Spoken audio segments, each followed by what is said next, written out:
Returning to something that you left comes with a bit of resistance. It's that awkward silence when you rekindle with an old friend, that hesitation to become familiar. But my void from what I abandoned has always filled that room of silence. It's been about 1 year since I've been on YouTube, and for a second, I wasn't quite sure if I wanted to pick up where I left off. So much was happening offline, and I just did not have the strength to transfer that online.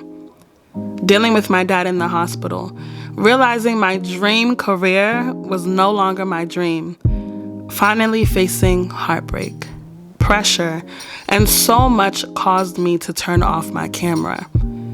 But that's the thing about that resistance, you know? No matter what you've gone through, you have to come back. You have to rekindle. You have to resume that hesitation. Because you must resist. Because you must return.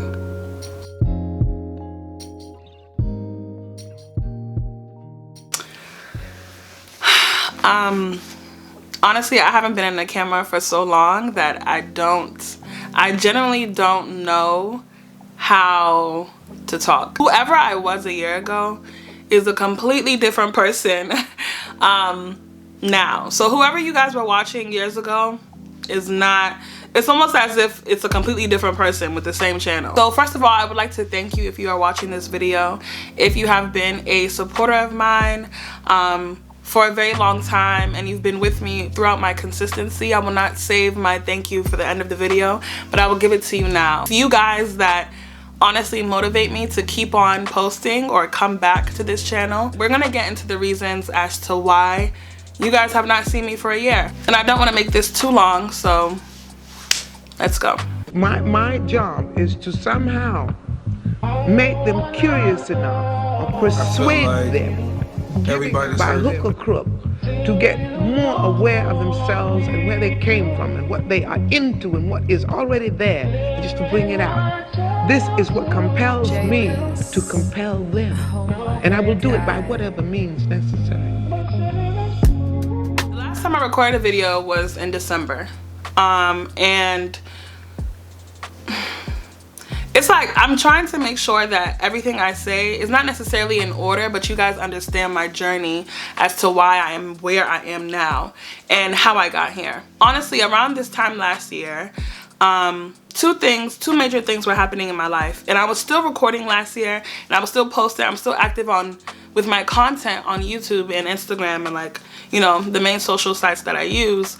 But I was not happy. That tied into most of the reason why I took so long to even come back to this platform. I realized that the dream career or dream job that I used to think that I really wanted was no longer what I wanted. I was coming to the realization of facing myself in the mirror and no longer recognizing who I was. Prior to the pandemic, and like what I went to school for was journalism, you know, investigative journalism. I was in love with everything news, journalism. Just the ability to tell a story through other people's stories or from what you discover was absolutely amazing to me. Fast forward after the pandemic, I realized that I wasn't as much as an extrovert as I thought I was. And a lot of people confuse me for an extrovert. A lot of people think that, like, I love to talk and, you know, entertain people and all of that stuff.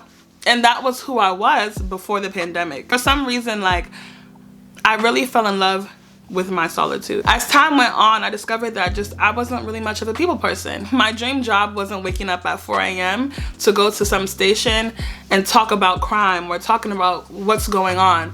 I started to question everything about myself, why I had this passion before, why I no longer have this passion, and I couldn't find answers. So I started to seek myself, like, through God and trying to realize who I was through God. And I felt like he was just showing me answers left and right. During that time, I was also going through, like, huge financial hardship. I know how to present myself very well.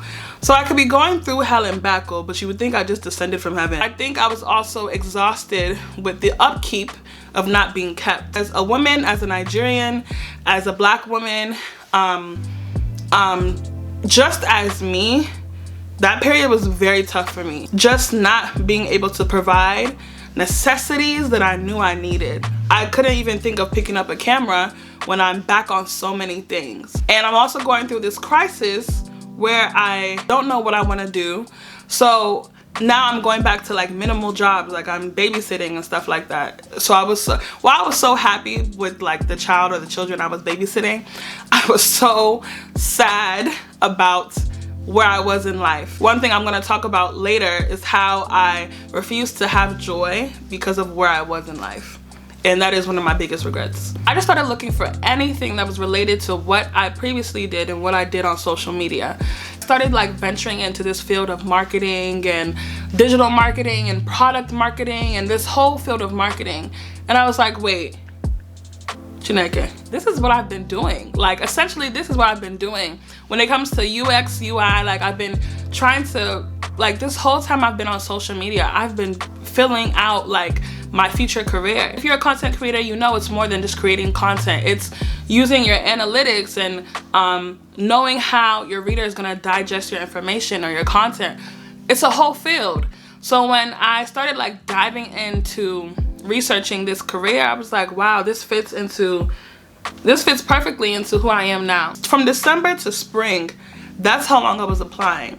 So you could only imagine the amount of no's, rejections, so many mad interviews that I was getting, and I was starting to lose hope because I'm like, hey, okay, I found this new field that I think I can do, but no one wants to hire me. If you've been through the job search, you know how hard that thing is. I'm not used to not being picked for roles. I'm used to someone looking at my work and being like, oh, hire. During that season, like I dove into God. And I told myself, and I asked God, I spoke with God, and I was like, God, help me because I need help. I wasn't even just looking for a solution to my problems, but I was looking for joy. I was looking for happiness because I did not have that. The second thing I was dealing with was heartbreak. I am someone who is like tough gangsta. You know, when it comes to my heart, like I don't play those games. Like I just, you know how you do now. You know how Nigerian women are. Not all of them, but some of them, like it's like a Yoruba woman thing. It's just like we have these tough hearts, yeah? And it got broke.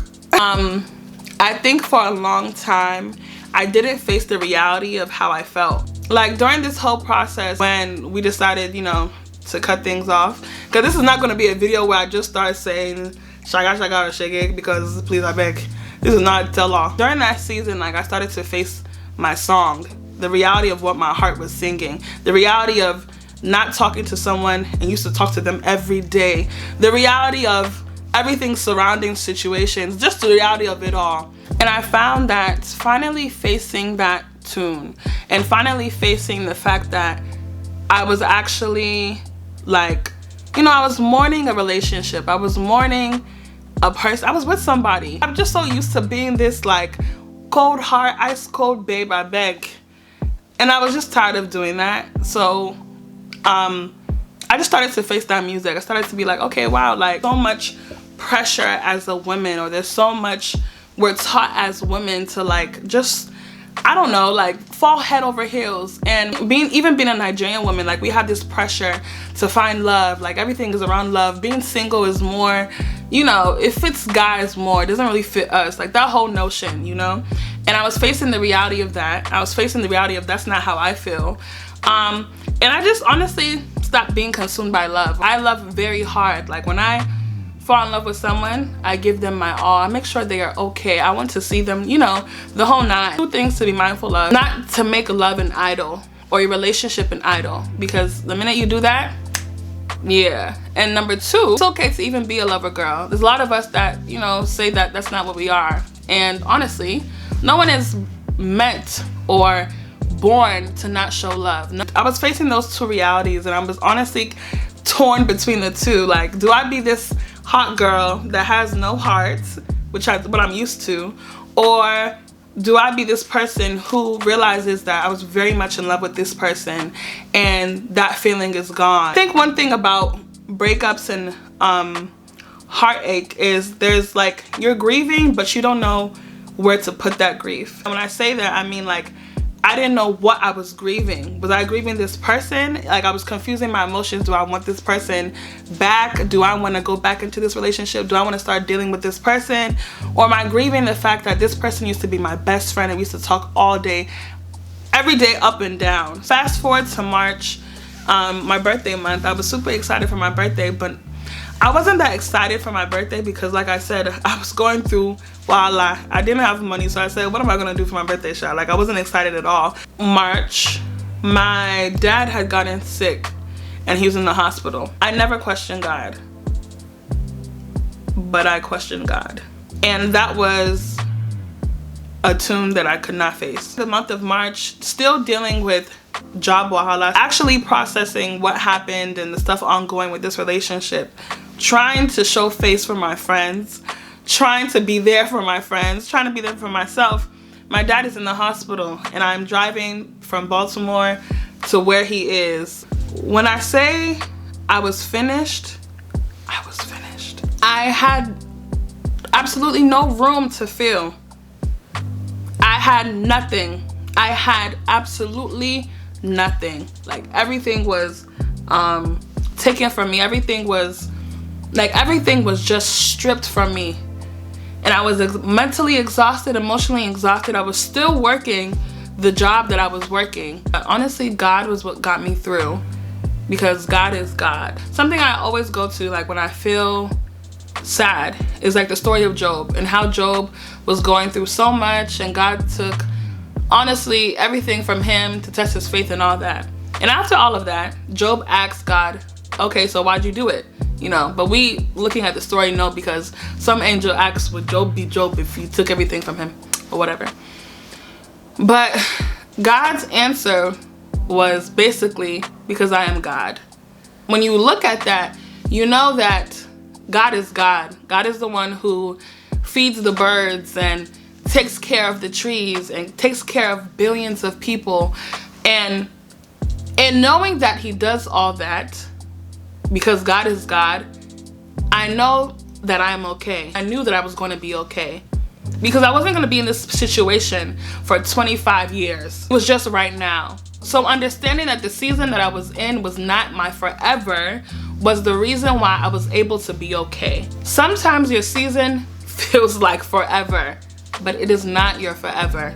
I promise you. So because God is God and I claim him as my God, nothing can separate me from what he has for me. Anybody that knows me knows that my dad is my best friend. Like, I'm a daddy's girl. There was no choice. Like, he had to be okay. And I think also growing in age and realizing that our parents are getting older, and with age comes health problems, facing that is all a part of adulthood. Since I've been an adult, I've been trying to figure out, why was I rushing this thing? All of these things, I had no stamina to pick up any type of camera. And with that came like doubt and feeling like it wouldn't make sense to come back to YouTube or Instagram. Like, I even stopped posting on Instagram. And there was so many times, y'all, like, I would record stuff, but it got to a point where I started to feel embarrassed, as if like it was a shame for me to post, or like it was stupid for me to post. Like, I was just in my head, to be honest. But somewhere down the line of 2022, I felt rest and I felt calm, and I was okay with the idea of not dropping till this year. Once I accepted the fact that I felt like God wanted me to just rest, I felt peace. To reflect, everything I went through is completely different today. So when it comes to the job I was looking for, got that. When it came to my dad's health, got that. When it came to facing heartbreak and love and accepting love, got that. Like, so much has changed. And one thing I want to tell you guys is don't allow yourself to not feel okay till everything around you is okay. Because you're gonna look back and you're gonna say, wow, I robbed myself of joy and happiness. Like, I got myself to a point where I refused to be happy. Like, what was there to be happy about? Well, there was so much to be happy about. So find reasons to be happy. There is something that you are praying for back then that is in your life now. But because you need something else, you can't even be grateful for what you have now. Like, there's so much that I've prayed for that I have now that I forgot that I was praying for. It is never too late to resume what you once paused. You will never know unless you honestly just try. And this is me trying. So everything that I said I still wanted from creating content, I will get for a fact. I am extremely happy to be back. I'm very, very grateful for all of you. All of you. You guys mean the absolute world to me. And I promise you that you watching me is going to pay off. With all that being said, Happy New Year. I love you guys so much. You guys are going to kill it this year. We are going to kill it this year. I'm usually not one of those people that's like, oh, new year, new me. But you know, this year, y'all, we got something. Happy New Year. I will see you guys in the next one.